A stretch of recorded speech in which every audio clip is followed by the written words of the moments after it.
ಆತ್ಮೀಯ ವೀಕ್ಷಕರೇ ನಮಸ್ಕಾರ. ಹಸಿರು ಹೊನ್ನು ಕಾರ್ಯಕ್ರಮಕ್ಕೆ ತಮಗೆಲ್ಲರಿಗೂ ಪ್ರೀತಿಯ ಸ್ವಾಗತ. ನಾನು ವಿಜಯೇಂದ್ರ ಅಥಣಿಕರ್. ರಾಷ್ಟ್ರೀಯ ವನ್ಯಜೀವಿ ಸಪ್ತಾಹದ ವಿಚಾರವಾಗಿ ಇವತ್ತು ನಾವು ಮಾತನಾಡಲಿದ್ದೇವೆ. ನಮ್ಮೊಂದಿಗೆ ಮಾತನಾಡಲಿಕ್ಕಿದ್ದಾರೆ ಕಾಜೋಲ್ ಪಾಟೀಲ್ ಅವರು, ಉಪ ಅರಣ್ಯ ಸಂರಕ್ಷಣಾಧಿಕಾರಿ, ಬನ್ನೇರುಘಟ್ಟ ರಾಷ್ಟ್ರೀಯ ಉದ್ಯಾನವನ. ಅವರನ್ನ ಕಾರ್ಯಕ್ರಮಕ್ಕೆ ಸ್ವಾಗತಿಸ್ತಾ ಇದ್ದೀನಿ. ಮೇಡಮ್, ಸ್ವಾಗತ. ರಾಷ್ಟ್ರೀಯ ವನ್ಯಜೀವಿ ಸಪ್ತಾಹ ದಿನ, ಇದನ್ನು ನಾವು ಈ ಹೆಸರನ್ನು ಕೇಳ್ತಿರ್ತೀವಿ. ಇದು ಯಾವಾಗ ಶುರುವಾಗಿದ್ದು, ಇದರ ಇತಿಹಾಸ ಏನು ಅಂತ? ಅದರದ್ದು ಇತಿಹಾಸ ಅಂದರೆ ಭಾರಿ ದೊಡ್ಡ ಇತಿಹಾಸ ಇದೆ. ಇವಾಗ ನಮಗೆ ಎಲ್ಲರಿಗೂ ಗೊತ್ತಿದೆ, ಅಂದರೆ ನಮ್ಮದು ಭಾರತ ದೇಶದ್ದು ಏನಿದೆ ಅದರದ್ದು ಭಾಳ ಜೈವಿಕವಾಗಿ, ಇತಿಹಾಸಿಕವಾಗಿ, ಭೌಗೋಳಿಕವಾಗಿ ಭಾಳ ವೈವಿಧ್ಯಮಯ ರಾಷ್ಟ್ರ ಇದೆ. ಸೊ ಈ ನಮ್ಮ ದೇಶದಲ್ಲಿ ಚಿರತೆ, ಹುಲಿ, ಕಾಡೆಮ್ಮೆ ಇತ್ಯಾದಿ ವನ್ಯಪ್ರಾಣಿಗಳಿಗೆ ಈ ಒಂದು ನೆಲೆವಾಗಿದೆ. ಸೊ ಈ ಅಮೂಲ್ಯವಾದ ಅರಣ್ಯ ಮತ್ತು ವನ್ಯಜೀವಿ ಸಂಪತ್ತಿ ಏನಿದೆ ಅದರದ್ದು ಸಂರಕ್ಷಿಸಲು ಹಾಗೂ ಈ ವನ್ಯಜೀವಿದು ಪ್ರಕೃತಿಯ ಸಮತೋಲನಗಾಗಿ ಪಾತ್ರ ಏನಿದೆ ಅದರದ್ದು ಪಾತ್ರದ ಬಗ್ಗೆ ಈ ಜನರಲ್ಲಿ ಅರಿವು ಮೂಡಿಸುವ ಸಲುವಾಗಿ ಭಾರತೀಯ ವನ್ಯಜೀವಿ ಮಂಡಳ 1952ರಲ್ಲಿ ವನ್ಯಜೀವಿ ಸಪ್ತಾಹ ಆಚರಣೆ ಮಾಡಲು ಶಿಫಾರಸು ಮಾಡಲಾಯಿತು. ತದನಂತರ 1955ರಲ್ಲಿ ಮೊದಲನೇ ಬಾರಿ ವನ್ಯಜೀವಿ ದಿನ ಆಚರಣೆ ಮಾಡಲಾಯಿತು. ತದನಂತರ 1957ರಿಂದ ಪ್ರತಿ ವರ್ಷ ಅಕ್ಟೋಬರ್ 2ರಿಂದ ಅಕ್ಟೋಬರ್ 8ವರೆಗೆ ರಾಷ್ಟ್ರೀಯ ವನ್ಯಜೀವಿ ಸಪ್ತಾಹವನ್ನು ಇಡೀ ದೇಶದಲ್ಲಿ ನಾವು ಆಚರಣೆ ಮಾಡ್ತಾ ಇದ್ದೀವಿ. ಸಾಮಾನ್ಯ ಈ ಸಲ ರಾಜ್ಯದಲ್ಲಿ ವನ್ಯಜೀವಿ ಸಪ್ತಾಹ ದಿನಾಚರಣೆ ಏನಿದೆ ಅಥವಾ ಸಪ್ತಾಹ ಏನಿದೆ, ಇದನ್ನು ಹೇಗೆ ಮಾಡ್ತಾರೆ? ಈ ಸಲ ರಾಜ್ಯದಲ್ಲಿ ಏನೇನು ನಡೀತಾ ಇದೆ ಅಂತ ಕರ್ನಾಟಕದ ಮಟ್ಟಿಗೆ? ಕರ್ನಾಟಕ ರಾಜ್ಯಕ್ಕೆ ಅತಿ ಹೆಚ್ಚು ಅರಣ್ಯ ಮತ್ತು ವನ್ಯಜೀವಿ ಸಂಪತ್ತಿ ಹೊಂದಿದೆ. ನಾವು ಹುಲಿದಲ್ಲಿ ನೋಡ್ಬೋದು, ನಮ್ಮದು ಕರ್ನಾಟಕ ದೇಶದಲ್ಲಿ 2ನೇ ಸ್ಥಾನದಲ್ಲಿ ಇದೆ ಹಾಗೂ ಆನೆಗಳ ಸಂಖ್ಯೆಯಲ್ಲಿ ಪ್ರಥಮ ಸ್ಥಾನದಲ್ಲಿ ಇದೆ. ಸೊ ಅದೇ ಕಾರಣಕ್ಕೆ ನಮ್ಮದು ಈ ಒಂದು ಭಾರಿ ಇತಿಹಾಸ ಇದೆ ಕರ್ನಾಟಕ ರಾಜ್ಯಕ್ಕೆ, ಅಂದರೆ ಈ ಅರಣ್ಯ ಸಂಪತ್ತಿ ಬಗ್ಗೆ. ಸೊ ಈ ಒಂದು ಕಾಪಾಡಲಿಕ್ಕೋಸ್ಕರ ಹಾಗೂ ಈ ನಮ್ಮದು ಮುಂದಿನ ಏನು ಜನರೇಷನ್ ಇದೆ ಅದರಲ್ಲಿ ಅರಿವು ಮೂಡಿಸುವಗೋಸ್ಕರ ನಾವು ಪ್ರತಿ ವರ್ಷ 1957ರಿಂದ ಪ್ರತಿ ವರ್ಷ ರಾಜ್ಯದ ಎಲ್ಲ ವಿಭಾಗಗಳಲ್ಲಿ, ವಿಶೇಷವಾಗಿ ವನ್ಯಜೀವಿ ವಿಭಾಗಗಳು ಏನಿದೆ ಅಂದರೆ ನಾಗರಹೊಳೆ ಇರ್ಬೋದು, ಬಂಡೀಪುರ ಇರ್ಬೋದು, BRT ಹಿಲ್ಸ್ ಇರ್ಬೋದು, ಈ ಥರ ಎಲ್ಲ ವಿಭಾಗಗಳಲ್ಲಿ ನಾವು ಅಕ್ಟೋಬರ್ 2ರಿಂದ 8ವರೆಗೆ ನಾವು ವನ್ಯಜೀವಿ ಸಪ್ತಾಹವನ್ನು ಆಚರಣೆ ಮಾಡಲಾಗ್ತದೆ. ಮತ್ತು ಪ್ರತಿ ವರ್ಷ ಬನ್ನೇರುಘಟ್ಟ ರಾಷ್ಟ್ರೀಯ ಉದ್ಯಾನವನದಿಂದ ಸ್ಟೇಟ್ ಲೆವೆಲ್ದು ಏನು ಪ್ರೋಗ್ರಾಮ್ ಇದೆ ನಾವು ಬ್ಯಾಂಗ್ಳೂರಲ್ಲಿ ಮಾಡ್ತೀವಿ. ಈಗ 2025ರಲ್ಲಿ ಆಚರಿಸಲಾಗ್ತಾ ಇರುವಂತಹ ವನ್ಯಜೀವಿ ಸಪ್ತಾಹದ ಘೋಷವಾಕ್ಯ, ಸಾಮಾನ್ಯವಾಗಿ ಪ್ರತಿ ವರ್ಷ ಮಾಡುವಂತಹ ಒಂದೊಂದು ವನ್ಯಜೀವಿ ಸಪ್ತಾಹಕ್ಕೆ ಒಂದು ಘೋಷವಾಕ್ಯ ಅಂತ ಇಟ್ಕೊಂಡಿರ್ತಾರೆ. ಈ ಸಲದ ಘೋಷವಾಕ್ಯ ಏನು ಇಟ್ಕೊಂಡಿದ್ದೀರಿ? ಪ್ರತಿ ವರ್ಷ ನಮಗೆ ಭಾರತ ಸರ್ಕಾರದಿಂದ ಒಂದು ಘೋಷವಾಕ್ಯ ಬರುತ್ತೆ ವನ್ಯಜೀವಿ ಸಪ್ತಾಹಗೋಸ್ಕರ. ಸೊ ಈ ವರ್ಷದ ವಾಕ್ಯ ಇದೆ ಮಾನವ ವನ್ಯಪ್ರಾಣಿ ಸಹಬಾಳ್ಕೆ. ಅಂದರೆ ಈ ಯಾಕೆ ಇಟ್ಕೊಂಡಿದ್ದಾರೆ ಅಂದರೆ ಅದರದ್ದು ಕೂಡ ಒಂದು ಪಾರ್ಶ್ವಭೂಮಿ ಇದೆ. ಸೊ ಇವಾಗ ನಾವು ನೋಡ್ತಾ ಇದ್ದೀವಿ, ನಮ್ಮದು ಮಾನವ ಜನಸಂಖ್ಯೆ ಕೂಡ ಹೆಚ್ಚಿಗೆ ಆಗ್ತಾ ಇದೆ. ನಾವು ಒಂದು ಅರಣ್ಯ ಕಡೆ ಹೋಗ್ತಾ ಇದ್ದೀವಿ, ಮತ್ತು ಅದರ ಜೊತೆಗೆ ಕಾಡದಲ್ಲಿ ಏನು ಪ್ರಾಣಿ ಇದ್ದಾರೆ ಅದರದ್ದು ಕೂಡ ವನ್ಯಪ್ರಾಣಿಗಳದ್ದು ಕೂಡ ಸಂಖ್ಯೆ ಜಾಸ್ತಿ ಆಗ್ತಾ ಇದೆ. ಅದೇ ಕಾರಣಕ್ಕೆ ಕಾಡ ಪ್ರಾಣಿ ಕೂಡ ಹೊರಗಡೆ ಬರ್ತಾ ಇದ್ದಾರೆ. ಸೊ ಈ ಎಲ್ಲ ಸಂದರ್ಭದಲ್ಲಿ ನಮ್ಮದು ಮಾನವ ವನ್ಯಪ್ರಾಣಿ ಸಂಘರ್ಷ ಏನಿದೆ, ಆ ಸಮಸ್ಯೆ ಏನಿದೆ ಅದು ಜಾಸ್ತಿ ಆಗ್ತಾ ಇದೆ. ಇತ್ತೀಚೆಗೆ ಕರ್ನಾಟಕದಲ್ಲಿ ಕೊಡಗು ಇರ್ಬೋದು, ಹಾಸನ್, ಚಿಕ್ಕಮಗಳೂರು, ಈವನ್ ಬ್ಯಾಂಗ್ಳೂರ್ ಸಿಟಿಯಲ್ಲಿ ಕೂಡ ನಾವು ನೋಡ್ತಾ ಇದ್ದೀವಿ ಚಿರತೆ, ಮಂಕಿದು ಸಮಸ್ಯೆ ಜಾಸ್ತಿ ಆಗ್ತಾ ಇದೆ. ಸೊ ಈ ಸಮಸ್ಯೆ ಬಗೆಹರಿಸಲಿಕ್ಕೆ ಇಲಾಖೆಯಿಂದ ಸುಮಾರು ಪ್ರಯತ್ನ ನಾವು ಮಾಡ್ತಾ ಇದ್ದೀವಿ. ಅಂದರೆ ಆನೆಗೋಸ್ಕರ ನಾವು ರೈಲ್ವೆ ಬ್ಯಾರಿಕೇಡ್ಸ್ ಇರ್ಬೋದು, ಸೋಲಾರ್ ಫೆನ್ಸಿಂಗ್ ಇರ್ಬೋದು, ಎಲಿಫೆಂಟ್ ಪ್ರೂಫ್ ಟ್ರೆಂಚ್ ಇರ್ಬೋದು, ಆ ಎಲ್ಲ ನಾವು ಬೌಂಡ್ರಿಯಲ್ಲಿ ಕಟ್ತಾ ಇದ್ದೀವಿ. ಅದರ ಜೊತೆಗೆ ಇವಾಗ ನಾವು ತಂತ್ರಜ್ಞಾನದ್ದು ಕೂಡ ಉಪಯೋಗ ಮಾಡಿಕೊಂಡು AI ಕ್ಯಾಮೆರಾಸ್, ಡ್ರೋನ್ ಮಾನಿಟರಿಂಗ್ ಮತ್ತು ರಿಯಲ್ ಮೈಕ್ ಸಿಸ್ಟಮ್ದು ಕೂಡ ಯೂಸ್ ಮಾಡಿಕೊಂಡು ಈ ಸಮಸ್ಯೆ ಕಮ್ಮಿ ಮಾಡಲಿಕ್ಕೆ ಪ್ರಯತ್ನ ಮಾಡ್ತಾ ಇದ್ದೀವಿ. ಬಟ್ ಇನ್ನೂ ನಮಗೆ ಈ ಪ್ರಯತ್ನದಲ್ಲಿ ನಮಗೆ ಏನು ಬೇಕು ಅಂತ ಜನರದ್ದು ಸಹಕಾರ್ಯ ಬೇಕು. ಸೊ ಇದೇ ವರ್ಷದ್ದು ಏನು ಥೀಮ್ ಇದೆ ಮಾನವ ವನ್ಯಪ್ರಾಣಿ ಸಹಬಾಳ್ಕೆ, ಅಂದರೆ ನಾವು ಇವಾಗ ಜನರದ್ದು ಕೂಡ ಸಹಕಾರ್ಯ ಕೇಳ್ತಾ ಇದ್ದೀವಿ. ಅಂದರೆ ನಮ್ಮದು ಏನು ಸಮಸ್ಯೆ ಏನಿದೆ ನಮಗೆ ಬಗೆಹರಿಸಲಿಕ್ಕೆ ಜನರದ್ದು ಕೂಡ ಸಹಕಾರ್ಯ ಬೇಕು. ಸೊ ಈ ವರ್ಷದ್ದು ಏನು ಥೀಮ್ ಇದೆ, ಈ ಥೀಮ್ ಮೂಲಕ ನಮಗೆ ಜನರದ್ದು ಕೂಡ ಸಹಕಾರ್ಯ ಸಿಗತ್ತೆ. ಮತ್ತು ನಮ್ಮದು ಈ ವನ್ಯಪ್ರಾಣಿ ಮತ್ತು ಮಾನವದು ಸಹಬಾಳ್ವೆದೊಂದಿಗೆ ನಮ್ಮದು ಅತಿ ಹೆಚ್ಚಿನ ಕಾಡದು ಪ್ರದೇಶ ನಮಗೆ ನಿರ್ಮಾಣ ಮಾಡಲಿಕ್ಕೆ ಸಹಾಯ ಆಗುತ್ತೆ ಈ ಒಂದು ಆಶಿಸುತ್ತೇನೆ. ಈಗ ಸಾಮಾನ್ಯ ಈ ವರ್ಷ ಮಾಡ್ತಿರುವಂತಹ ಕಾರ್ಯಕ್ರಮ ಇದೆ 2025 ವನ್ಯಜೀವಿ ಸಪ್ತಾಹ. ಇದರಲ್ಲಿ ಏನೆಲ್ಲ ಕಾರ್ಯಕ್ರಮಗಳು ನಡೆಯುತ್ತೆ? ಈ ವರ್ಷದು ನಮ್ಮದೇ 71st ವೈಲ್ಡ್ ಲೈಫ್ ವೀಕ್ ಇದೆ. ಸೊ ಪ್ರಥಮವಾಗಿ ನಾವು ಈ ವರ್ಷ ಮಕ್ಕಳಿಗೋಸ್ಕರ, ಬಿಕಾಸ್ ಮಕ್ಕಳೇ ಅಂದರೆ ನಮ್ಮದು ನೆಕ್ಸ್ಟ್ ಮುಂದಿನ ಭವಿಷ್ಯ ಇದೆ. ಸೊ ಈ ಮಕ್ಕಳಲ್ಲಿ ಒಂದು ಪ್ರಕೃತಿ ಮತ್ತು ಈ ವನ್ಯಜೀವಿ ಸಂರಕ್ಷಣೆಗೋಸ್ಕರ ಒಂದು ಅರಿವು ಮೂಡಿಸುವಗೋಸ್ಕರ ಬ್ಯಾಂಗ್ಳೂರ್ ಸುತ್ತಮುತ್ತಲಿನ, ವಿಶೇಷವಾಗಿ ಬನ್ನೇರುಘಟ್ಟ ರಾಷ್ಟ್ರೀಯ ಉದ್ಯಾನವನದ ಸುತ್ತಮುತ್ತಲಿ ಇರುವ ಶಾಲಾ ಮತ್ತು ಕಾಲೇಜ್ ವಿದ್ಯಾರ್ಥಿಗಳಲ್ಲಿ ಅರಿವು ಮೂಡಿಸಿಗೋಸ್ಕರ ನಾವು ಪ್ರಬಂಧ ಮತ್ತು ಚಿತ್ರಕಲೆದು ಸ್ಪರ್ಧೆಯನ್ನು ಇಡಿಸಿದ್ದೀವಿ. ಸೊ ಅದರದ್ದು ಆ ಸ್ಪರ್ಧೆದು ವಿಜೇತರಿಗೆ ನಾವು ದಿನಾಂಕ 8ನೇ ತಾರೀಕು 8 ಅಕ್ಟೋಬರ್ದು ಏನು ಸಮಾರೋಪ ಕಾರ್ಯಕ್ರಮ ಇದೆ, ಅದರಲ್ಲಿ ವಿಶೇಷ ಬಹುಮಾನ ನಾವು ಕೊಡ್ತಾ ಇದ್ದೀವಿ. ಸೊ ಆ ಒಂದು ನಾವು ಕಾರ್ಯಕ್ರಮ ಇಟ್ಟಿದ್ದೀವಿ.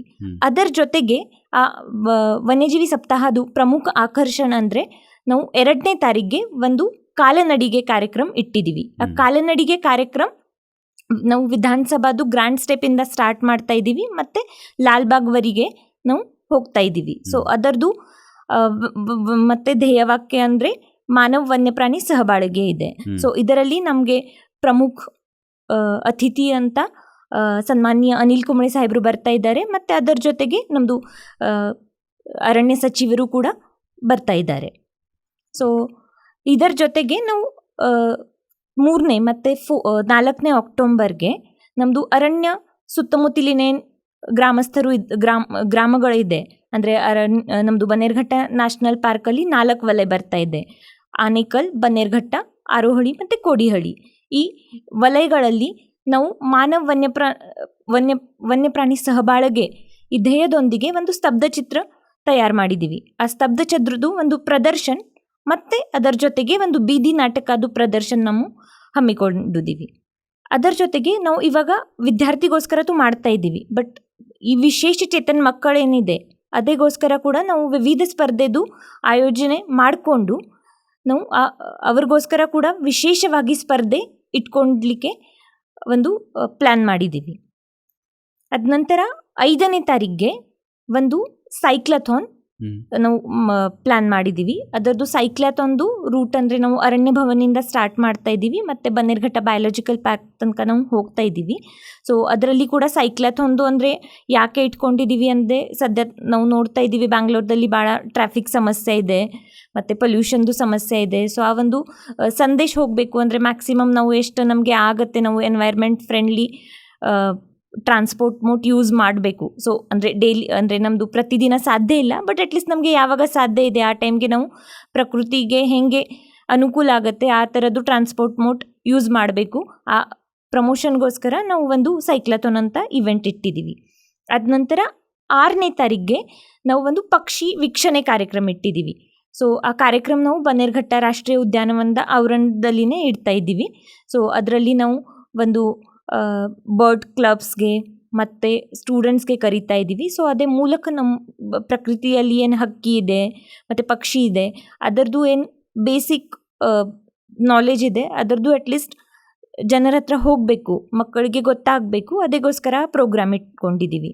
ಅದ ನಂತರ ಸೇಮ್ 6ನೇ ತಾರೀಕಿಗೆ ನಮ್ಮ ಏನು ಮುಂಚೂಣಿ ಸಿಬ್ಬಂದಿ ಇದ್ದಾರೆ ನಮ್ಮಲ್ಲಿ, ಅಂದರೆ ಅರಣ್ಯ ವೀಕ್ಷಕ ಇರ್ಬೋದು, ರಕ್ಷಕ ಇರ್ಬೋದು, ಮತ್ತು DRFOs ಇರ್ಬೋದು, RFOs ಇರ್ಬೋದು, ಅವ್ರಿಗೋಸ್ಕರ ನಮ್ಮದು ವನ್ಯಜೀವಿ ಸಂರಕ್ಷಣೆ ತಿದ್ದುಪಡಿ ಕಾಯ್ದೆ ಮತ್ತು BNSS ಈ ಥರ ಕಾಯ್ದೆದು ಒಂದು ಪ್ರಶಿಕ್ಷಣ ಅವ್ರಿಗೋಸ್ಕರ ನಾವು ಇಂಪ್ರಿ ಆವರಣದಲ್ಲಿ ಹಮ್ಮಿಕೊಳ್ತಾ ಇದ್ದೀವಿ.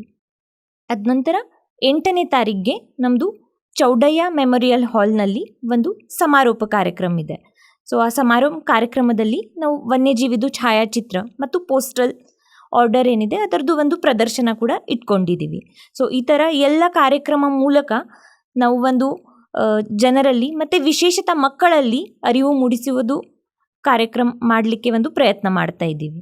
ಈಗ ಸಾಮಾನ್ಯವಾಗಿ ನೀವು ಮಾಡ್ತಾ ಇರುವಂಥ ಜಾಥಾಗಳಿರಬಹುದು ಅಥವಾ ಈ ನಿಮ್ಮ ಸೈಕ್ಲಥಾನ್ ಇರಬಹುದು, ಇದರಲ್ಲಿ ಯಾರೆಲ್ಲ ಭಾಗವಹಿಸ್ತಾರೆ, ಯಾರು ಈ ಒಂದು ಕಾರ್ಯಕ್ರಮದ ಭಾಗವಾಗಿದ್ದಾರೆ? ಸೊ ನಾವು ಏನು ಕಾರ್ಯಕ್ರಮ ಇಟ್ಕೊಳ್ತಾ ಇದ್ದೀವಿ, ಸೊ ಅದರಲ್ಲಿ ವಿಶೇಷವಾಗಿ ನಮ್ಮದು ಮೇನ್ ಆಕರ್ಷಣೆ ಏನಿದೆ ಮಕ್ಕಳಿಸಿದ್ದಾರೆ. ಸೊ ನಮ್ಮದು ಬ್ಯಾಂಗ್ಳೂರಲ್ಲಿ ಸುತ್ತಮುತ್ತಲಿನ ಏನು ಕಾಲೇಜಸ್ ಇದೆ, ಶಾಲಾ ಇದೆ, ಅದರದ್ದು ವಿದ್ಯಾರ್ಥಿಗಳೇ ಅದರಲ್ಲಿ ಪ್ರಮುಖವಾಗಿ ಭಾಗವಹಿಸ್ತಾ ಇದ್ದಾರೆ. ಅದರ ಜೊತೆಗೆ ನಮ್ಮದು ವನ್ಯಜೀವಿ ಆಸಕ್ತರು ಯಾರಿದ್ದಾರೆ, ಮತ್ತು NGOs ಇದ್ದಾರೆ, ಪ್ಲಸ್ ನಮ್ಮದು ಸ್ಕೌಟ್ ಆ್ಯಂಡ್ ಗೈಡ್ NCC NSSದು ವಿದ್ಯಾರ್ಥಿಗಳು ಕೂಡ ಇದರಲ್ಲಿ ಭಾಗವಹಿಸ್ತಾ ಇದ್ದಾರೆ. ಅದರಲ್ಲಿ ಮತ್ತೆ ನಾವು CRPF plus Karnataka state reserve ಪೊಲೀಸ್ದು ಟ್ರೈನೀಸ್ ಯಾರಿದ್ದಾರೆ ಅವರಿಗೆ ಕೂಡ ನಾವು ಈ ವರ್ಷ ಕರೆಸ್ತಾ ಇದ್ದೀವಿ.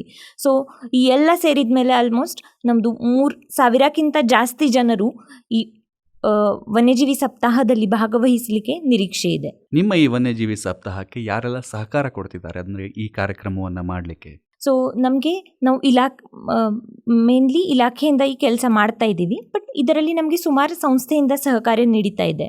ಸೊ ಅದರಲ್ಲಿ mainly jungle lodges and resorts ಇದೆ, plus Karnataka state soap and detergent limited ಇದೆ, ಬನ್ನೇರುಘಟ್ಟ ಬಯಾಲಜಿಕಲ್ ಪಾರ್ಕ್ ಇದೆ, ಅರಣ್ಯಕ್ಕೆ ವನೋಫಾರ್ಮ್ ಇದೆ, ಇಂಪ್ರಿ ಇದೆ, plus Rotary Bangalore south end club ಇದೆ. ಸೊ ಈ ಥರ ಸುಮಾರು ಸಂಸ್ಥೆಗಳಿಂದ ನಮಗೆ ಸಹಕಾರ ನೀಡುತ್ತಿದೆ.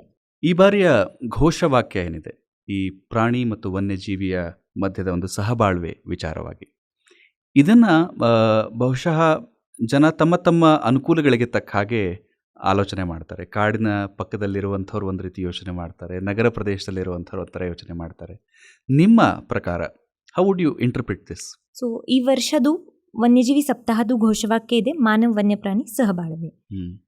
ಸೊ ಇದರಲ್ಲಿ ನಾವು ಇವಾಗ ನೋಡ್ತಾ ಇದ್ದೀವಿ, ಮಾನವದು ಜನಸಂಖ್ಯೆ ಕೂಡ ಜಾಸ್ತಿ ಆಗಿದೆ. ಸೊ ಅದೇ ಕಾರಣಕ್ಕೆ ನಾವು ಕಾಡು ಕಡೆ ಹೋಗ್ತಾ ಇದ್ದೀವಿ. ಮತ್ತು ಇದರ ಜೊತೆಗೆ ನಾವು ಏನು ಅರಣ್ಯದಲ್ಲಿ ಪ್ರೊಟೆಕ್ಷನ್ ಮೆಜರ್ಸ್ ಏನು ಮಾಡ್ತಾ ಇದ್ದೀವಿ, ಅದೇ ಕಾರಣಕ್ಕೆ ವನ್ಯಜೀವಿದು ಸಂಖ್ಯೆ ಕೂಡ ಜಾಸ್ತಿ ಆಗಿದೆ. ಮತ್ತು ಪ್ರತಿ ಕಾಡ್ದು ಒಂದು ಲಿಮಿಟ್ ಇರುತ್ತೆ, ಅಂದರೆ ಕ್ಯಾರಿಂಗ್ ಕೆಪಾಸಿಟಿ ಅಂತ ನಾವು ಹೇಳ್ತೀವಿ. ಅಂದರೆ ಆ ಪರ್ಟಿಕ್ಯುಲರ್ ಅರಣ್ಯ ಪ್ರದೇಶದಲ್ಲಿ ಎಷ್ಟು ವನ್ಯಪ್ರಾಣಿಗಳಿಗೆ ಉಳಿಸ್ಬೋದು ಆ ಥರದ್ದು ಒಂದು ಕೆಪಾಸಿಟಿ ಇರುತ್ತೆ. ಆ ಕೆಪಾಸಿಟಿ ಕೂಡ ನಮ್ಮದು ಜಾಸ್ತಿ ಆಗಿದೆ. ಸೊ ಅದೇ ಕಾರಣಕ್ಕೆ ವನ್ಯಪ್ರಾಣಿ ಕೂಡ ಕಾಡು ಹೊರಗಡೆ ಬರ್ತಾ ಇದ್ದಾರೆ. ಸೊ ಈ ಹಿನ್ನೆಲೆಯಲ್ಲಿ ನಮ್ಮದು ಮಾನವ ವನ್ಯಜೀವಿ ಸಂಘರ್ಷ, ಈ ಸಮಸ್ಯೆ ನಾವು ಏನು ಹೇಳ್ತೀವಿ ಅದು ಜಾಸ್ತಿ ಆಗ್ತಾ ಇದೆ.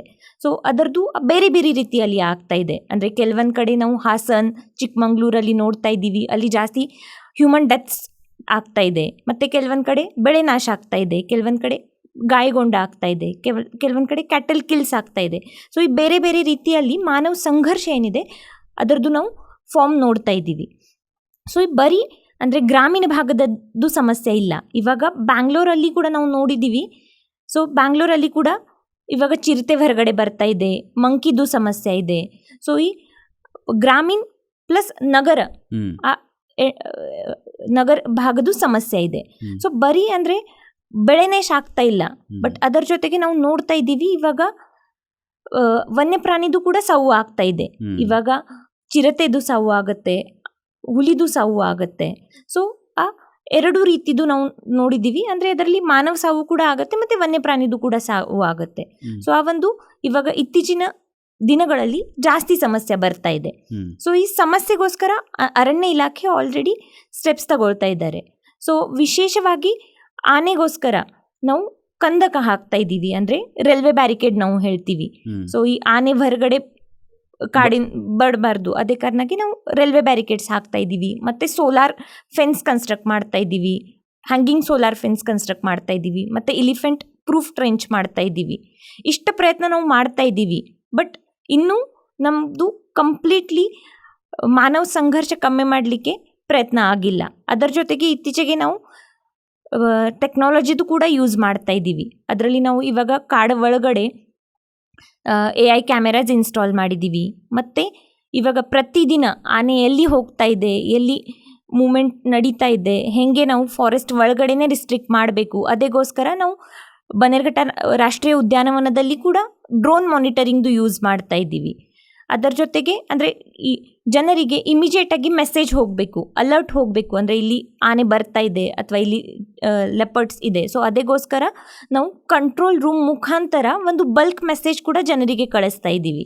ಸೊ ಆ ಬಲ್ಕ್ ಮೆಸೇಜ್ ಮುಖಾಂತರ ಪ್ಲಸ್ ನಮ್ಮದು ಆಡಿಯೋ ಸಿಸ್ಟಮ್ಸ್ ಏನಿದೆ, ರಿಯಲ್ ಮೈಕ್ ಅಲರ್ಟ್ ಸಿಸ್ಟಮ್ ಏನಿದೆ, ಆ ಮುಖಾಂತರ ಜನರಿಗೆ ಮೆಸೇಜ್ ಹೋಗುತ್ತೆ. ಮತ್ತು ನಮ್ಮದು ಏನು ಸಾವು ಪ್ಲಸ್ ಗಾಯಗೊಂಡದ್ದು ಏನು ಸಮಸ್ಯೆ ಇದೆ ನಮಗೆ ಸ್ವಲ್ಪ ನಂಬರ್ಸ್ ಕಡಿಮೆ ಮಾಡಲಿಕ್ಕೆ ಸ್ವಲ್ಪ ಸಹಾಯ ಆಗುತ್ತೆ. ಇಷ್ಟು ನಾವು ಮಾಡ್ತಾ ಇದ್ದೀವಿ. ಬಟ್ ನಮ್ಮದು ಇನ್ನೂ ಸಮಸ್ಯೆ ಏನಿದೆ ಕಮ್ಮಿ ಆಗಿಲ್ಲ. ಸೊ ಈ ನಮ್ಮದು ಸಮಸ್ಯೆ ಕಮ್ಮಿ ಮಾಡಲಿಕ್ಕೆ ಒಂದು ನಾವು ಏನು ಮಾಡಬೇಕು ಅಂದರೆ ನಮ್ಮದು ಏನು ಜನ ಏನಿದೆ ಅದರದ್ದು ಕೂಡ ನಮಗೆ ಸಹಕಾರ್ಯ ಬೇಕು. ಬಿಕಾಸ್ ಜನರದ್ದು ಸಹಾಯ ಇಲ್ಲ, ಬರೀ ಡಿಪಾರ್ಟ್ಮೆಂಟ್ ಏನು ಪ್ರಯತ್ನ ಮಾಡ್ತಾ ಇದ್ದಾರೆ ಅದರದ್ದೇ ಏನು ಸಕ್ಸಸ್ ಬರಲ್ಲ. ಸೊ ಏನು ಜನರದ್ದು ಏನು ಸಹಕಾರ್ಯ ಇದೆ ಅದಕ್ಕೋಸ್ಕರ ನಾವು ಇವಾಗ ಎಲಿಫೆಂಟ್ ಟಾಸ್ಕ್ ಫೋರ್ಸ್ ಮೂಲಕ ನಾವು ಸಭೆ ಮಾಡ್ತಾ ಇದ್ದೀವಿ. ಪ್ಲಸ್ ಅವರಿಗೆ ಜನರಿಗೆ ನಾವು ಎಕ್ಸ್ಗ್ರೇಷನ್ ಅಂದರೆ ಕಂಪೆನ್ಸೇಷನ್ ನಾವು ಹೇಳ್ತೀವಿ, ಸಹಾಯಧನ ಏನು ಬೆಳೆ ನಾಶ ಆಗುತ್ತೆ ಅಥವಾ ಬೇರೆ ಏನು ಸಾವು ಆಗುತ್ತೆ ಅಥವಾ ಆ ಕೇಸಸಲ್ಲಿ ನಾವು ಆನ್ ಟೈಮ್ ಎಕ್ಸ್ಗ್ರೇಷಿಯಾ ಈ ಪರಿಹಾರ ಮೂಲಕ ನಾವು ಕೂಡ ಆನ್ ಟೈಮ್ ಅವರಿಗೆ ಪೇಮೆಂಟ್ ಮಾಡ್ತಾ ಇದ್ವಿ. ಅದರ ಜೊತೆಗೆ ನಾವು ಸಮನ್ವಯ ಸಭಾ ಇಟ್ಕೊಳ್ತಾ ಇದ್ದೀವಿ. ನಾವು ಇತ್ತೀಚೆಗೆ ಆನೆ ಮಿತ್ರ ಅಂತ ಹೊಸ ಒಂದು ಸ್ಕೀಮ್ ಮೂಲಕ ಜನರ ಜೊತೆ ಹೇಗೆ ಜಾಸ್ತಿ ಸಂವಾದ ಮಾಡಬೇಕು ಆ ಕೂಡ ನೋಡ್ತಾ ಇದ್ದೀವಿ. ಸೊ ಇವಾಗ ಈ ಸದ್ಯಕ್ಕೆ ಏನು ಸಂದರ್ಭ ಏನಿದೆ ಮಾನವ ವನ್ಯಜೀವಿ ಸಂಘರ್ಷದ್ದು, ಆ ಸಂಘರ್ಷದಲ್ಲಿ ನಮ್ಮದು ಡಿಪಾರ್ಟ್ಮೆಂಟ್ ಪ್ಲಸ್ ನಮ್ಮದು ಏನು ಜನರು ಇದ್ದಾರೆ ಗ್ರಾಮದಲ್ಲಿ ಇರ್ಬೋದು ಪ್ಲಸ್ ನಗರದಲ್ಲಿ ಇರ್ಬೋದು, ಆ ಜನರ ಜೊತೆ ಕೋಆರ್ಡಿನೇಷನ್ ಮತ್ತು ಸಂವಾದ ಭಾಳ ಮಹತ್ವಪೂರ್ಣ ಇದೆ. ಸೊ ಜನರದ್ದು ಕೂಡ ಈ ಒಂದು ಕರ್ತವ್ಯ ಇದೆ. ಅಂದರೆ ಡಿಪಾರ್ಟ್ಮೆಂಟ್ ಏನು ಸ್ಟೆಪ್ಸ್ ಮಾಡ್ತಾ ಇದ್ದಾರೆ ಅದರಿಗೆ ಒಂದು ಸಹಕಾರ್ಯ ಮಾಡಬೇಕು ಮತ್ತು ವನ್ಯಪ್ರಾಣಿಗಳೊಂದಿಗೆ ಒಂದು ಸಹಬಾಳ್ವೆ ನಡೆಸಲು ಇವಾಗ ಅನಿವಾರ್ಯತೆ ಬಂದಿದೆ. ಸೊ ಈ ಅನಿವಾರ್ಯತೆ ಏನಿದೆ ಆ ನಮ್ಮದು ಥೀಮ್ ಮೂಲಕ ರಿಫ್ಲೆಕ್ಟ್ ಆಗ್ತಾ ಇದೆ. ಅಂದರೆ ಮಾನವ ವನ್ಯಪ್ರಾಣಿ ಸಹಬಾಳ್ವೆ. ಸುಮಾರು ಬಾರಿ ನಮ್ಮದು ಸನ್ಮಾನ್ಯ ಅರಣ್ಯ ಸಚಿವರು ಕೂಡ ಅವ್ರ ಮೂಲಕ ಸುಮಾರು ಪ್ರಯತ್ನ ಮಾಡಿದ್ದಾರೆ. ಅಂದರೆ ಮಾನವ ವನ್ಯಪ್ರಾಣಿ ಸಹಬಾಳ್ವೆದೊಂದಿಗೆ ನಾವು ಹೇಗೆ ಮುಂದುವರಿಸಬೇಕು. ಸೊ ಅಂದರೆ ಐ ಥಿಂಕ್ ಈ ವರ್ಷದ್ದು ಏನು ಥೀಮ್ ಇದೆ ಈ ಥೀಮ್ ಮೂಲಕ ನಾವು ಜನರದ್ದು ಸಹಕಾರ್ಯ ಕೇಳ್ತಾ ಇದ್ದೀವಿ. ಮತ್ತು ಈ ಮೂಲಕ ನಾವು ಏನು ಅರಿವು ಮೂಡಿಸುವುದು ಏನು ಕಾರ್ಯಕ್ರಮ ಮಾಡ್ತಾ ಇದ್ದೀವಿ ಅದರ ಮೂಲಕ ನಮಗೆ ಜನರದ್ದು ಸಹಕಾರ್ಯ ಸಿಗತ್ತೆ. ಆ ಥರ ಒಂದು ನಾನು ಆಶಿಸುತ್ತೇನೆ. ಒಟ್ಟಾರೆ ಈ ನಿಮ್ಮ ಈ ವನ್ಯಜೀವಿ ಸಪ್ತಾಹದ ಕಾರ್ಯಕ್ರಮ ಏನು ನಡೆಸ್ತಾ ಇದ್ರಿ, ಇದರ ಬಗ್ಗೆ ಒಟ್ಟಾರೆಯಾಗಿ ಓವರ್ ಆಲ್ ಏನು ಒಂದು ಸಂದೇಶ ಕೊಡಲಿಕ್ಕೆ ಇಚ್ಛೆ ಪಡ್ತೀರಿ? ಸೊ ಇದರಲ್ಲಿ ಅಂದರೆ ನಮ್ಮದು ಈ ಕರ್ನಾಟಕದ್ದು ಏನು ಅಮೂಲ್ಯ ಈ ವನ್ಯ ಸಂಪತ್ತಿ ಇದೆ. ಸೊ ಆ ವನ್ಯ ಸಂಪತ್ತು ಸಂರಕ್ಷಣೆ ಮಾಡಲಿಕ್ಕೆ ಜವಾಬ್ದಾರಿ ಆ್ಯಸ್ ಅ ಡಿಪಾರ್ಟ್ಮೆಂಟ್ ನಮ್ಮದು ಇದೆ ಮತ್ತು ಜನರದ್ದು ಕೂಡ ಇದೆ. ಸೊ ಈ ನಮ್ಮದು ಏನು ಒಂದು ಸಣ್ಣ ಪ್ರಯತ್ನ ಇದೆ ಈ ವನ್ಯಜೀವಿ ಸಪ್ತಾಹ ಮೂಲಕ ಈ ನಮ್ಮದು ಮುಂದಿನ ಜನರೇಷನಲ್ಲಿ ಮತ್ತು ಮಕ್ಕಳಿಯಲ್ಲಿ ಅರಿವು ಮೂಡಿಸುವುದ ಒಂದು ಸಣ್ಣ ಪ್ರಯತ್ನ ನಾವು ಈ ವನ್ಯಜೀವಿ ಸಪ್ತಾಹ ಮೂಲಕ ಮಾಡ್ತಾ ಇದ್ದೀವಿ. ಸೊ ಈ ವನ್ಯಜೀವಿ ಕಾರ್ಯಕ್ರಮ ನಮ್ಮದು ಏನಿದೆ 2ರಿಂದ 8ನೇ ಅಕ್ಟೋಬರ್ ತನಕ ಇದೆ. ಸೊ ಈ ಕಾರ್ಯಕ್ರಮದಲ್ಲಿ ತಾವು ಎಲ್ಲರೂ ಹೆಚ್ಚಿನ ಸಂಖ್ಯೆಯಲ್ಲಿ ಭಾಗವಹಿಸಿ ಮತ್ತು ಇತರರಿಗೆ ಕೂಡ ಭಾಗವಹಿಸುವಂಥ ಪ್ರೇರಿಸಿ ಮಾಡಿ ಈ ವರ್ಷದ್ದು ಏನು ವನ್ಯಜೀವಿ ಸಪ್ತಾಹ ಇದೆ ಯಶಸ್ವಿಗೊಳಿಸಲಿ ವಿನಂತಿಸುತ್ತೇನೆ. ವೀಕ್ಷಕರೇ, ಇಷ್ಟು ಹೊತ್ತು ವನ್ಯಜೀವಿ ಸಪ್ತಾಹದ ಕುರಿತಾಗಿ ಮತ್ತು ಅದರಲ್ಲಿ ನಡೀತಕ್ಕಂತಹ ಕಾರ್ಯಕ್ರಮದ ಕುರಿತಾಗಿ ನಮ್ಮೊಂದಿಗೆ ಮಾತನಾಡಿದರು ಕಾಜೋಲ್ ಪಾಟೀಲ್ ಅವರು, ಉಪ ಅರಣ್ಯ ಸಂರಕ್ಷಣಾಧಿಕಾರಿ, ಬನ್ನೇರುಘಟ್ಟ ರಾಷ್ಟ್ರೀಯ ಉದ್ಯಾನವನ. ಮೇಡಮ್, ಧನ್ಯವಾದ.